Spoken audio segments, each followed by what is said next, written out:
Yo, what's going on, everybody? This is Don't Talk Sports. My name is Dylan. In today's video, what I'll be discussing is we're going to talk about Jayden Daniels being drafted to the Washington Commanders. If you did not watch the NFL draft, he was drafted number 2 overall to the Washington Commanders. I love the signing. People talked about could they go Drake May, could they go Jayden Daniels. They decided to go Jayden Daniels. And the big question that I kind of wanted to answer in this video is he going to be the savior to the Washington Commanders, and why I feel like he can be the guy to take the Commanders to the playoffs this year and be, I guess you could say this, an underrated Offensive Rookie of the Year candidate and possibly MVP candidate. Now, when you look at the Washington Commanders team, what's the big thing that we've always been saying over all the years? Are their quarterback away? Could they possibly be having everything there? The defense looked good. Then last year, the defense looked like complete dog shit. They got skill position players. They just added Austin Eckler at running back. They've always had a decent offensive line. Now with the coach being fired, they just hired Dan Quinn. Could now the pieces be coming together to make the Commanders be a very legit contender? So what I want to do in this video is I kind of want to talk about Jayden Daniels, talk about the coach, Dan Quinn, and just talk about the team entirely, from skill position to defense to front office to ownership, and why I feel like everything from the top down is all coming together, and why the Commanders, like I said, could be legit contenders next season. Not only to just make the playoffs, but possibly even win a playoff game. But I'm going to stop rambling, and we're going to get straight into this. So if you're going to enjoy, as always, make sure you go and drop a like on today's video. Be very much appreciated if you do so. But without further ado, let's get into it.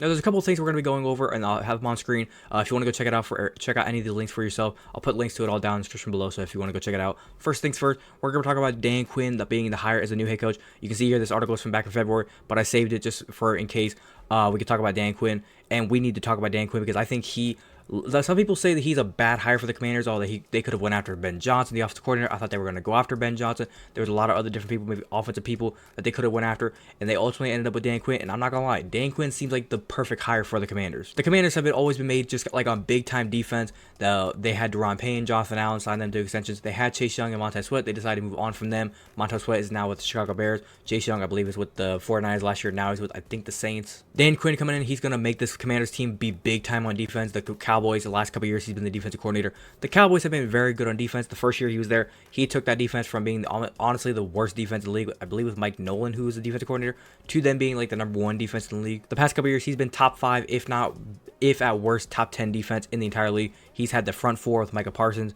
and DeMarcus Lawrence. Those guys just wreaking havoc. It was said that he brought along a couple of his guys from Dallas.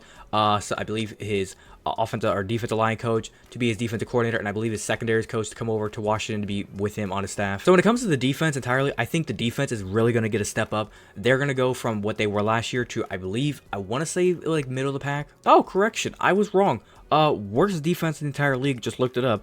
Worst defense in the league whenever it comes to yards. When it comes to passing yards, I think they were worse as well. Yep, worse in passing yards. And when it comes to rushing, let's just take a gander and see how they did.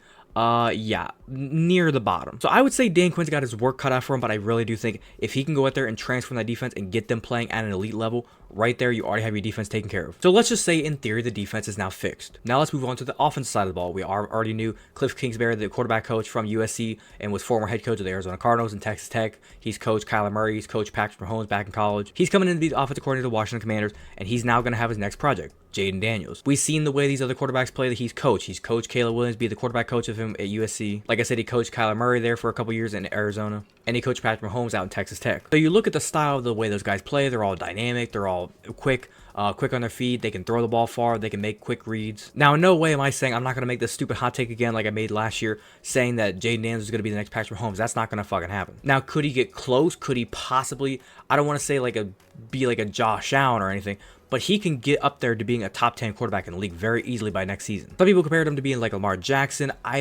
Maybe you could compare him to that. They're both quick. They both run a lot. Jayden Daniels, that's why he won the Heisman last season, because he was quick on his feet. He could run for a lot of yards. From what a lot of people say, they do like Jayden Daniels to be in Washington. Like I said earlier, it was between Jayden Daniels and Drake May. Who are they going to take?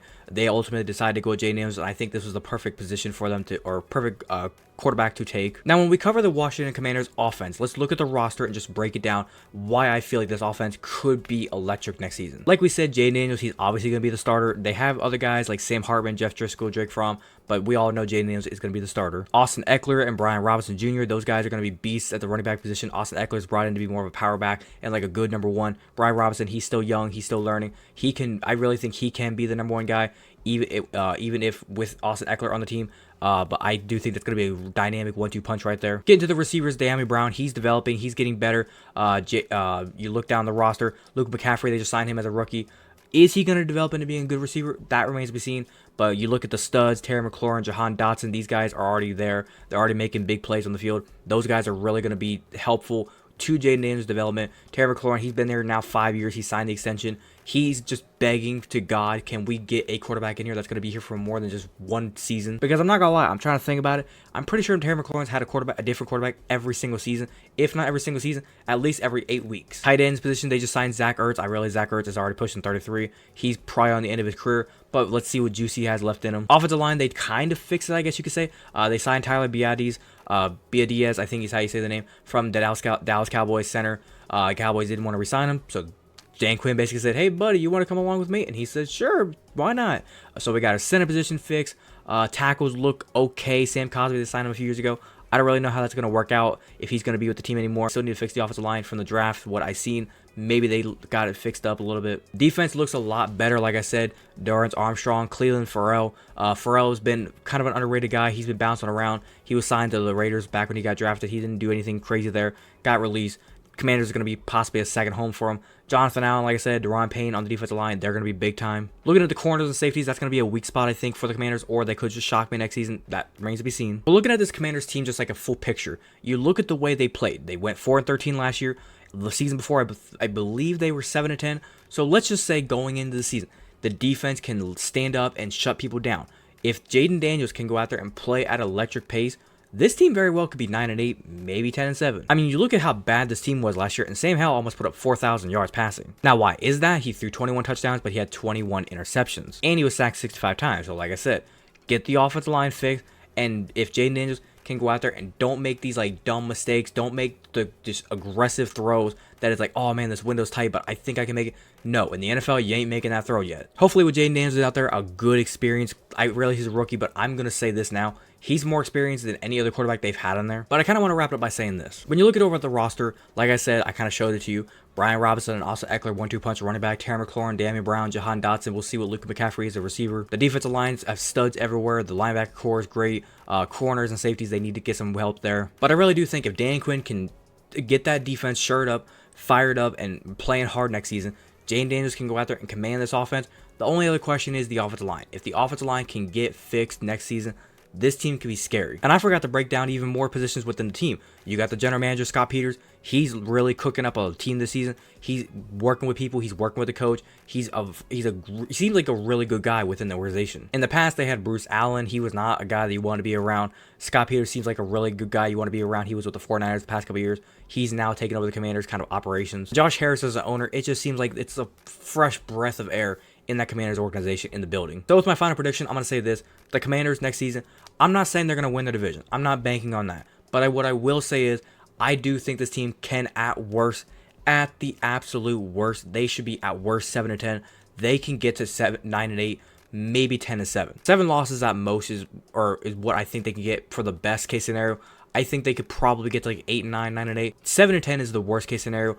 10-7 is like the best case scenario. And then after the season, if by next season, we might see Jayden Daniels take a trajectory of the way Lamar Jackson did. Lamar Jackson came in, he learned the league, the Ravens got to the playoffs, but they lost the first playoff game. And then the next season after that, Lamar Jackson just took over and just erupted and took those league by storm. We could possibly see the next same thing out of Jayden Daniels. Jayden Daniels could go out there and he could take the league by storm and he could just make everybody pay. Call it a hot take all you want, but I'm not gonna lie, I could see this happening. But other than that, I think I'm gonna wrap it up there. Hopefully you guys did go and enjoy today's video. If you did enjoy, as always, make sure you go and drop a like on today's video. Be very much appreciated if you do so. If you wanted to watch the entirety of today's video, thank you very much. And like I said, if you have a different opinion, do you think Jayden Daniels is going to be a great stud for the Washington Commanders? If you think he was a miss, should they have taken Jarek May? Do you think the Commanders are going to be good next season, bad next season? Whatever your opinion may be, leave a complete opinion down in the comment section down below. Be more than welcome to talk about you guys. If you're a fan of the content that I do poster and you want to go and hit that big red subscribe button, feel free to do so. And do not forget to hit that little notification bell to be notified second I post. But without further ado, this has been Dylan Talk Sports. Have a great day. Peace.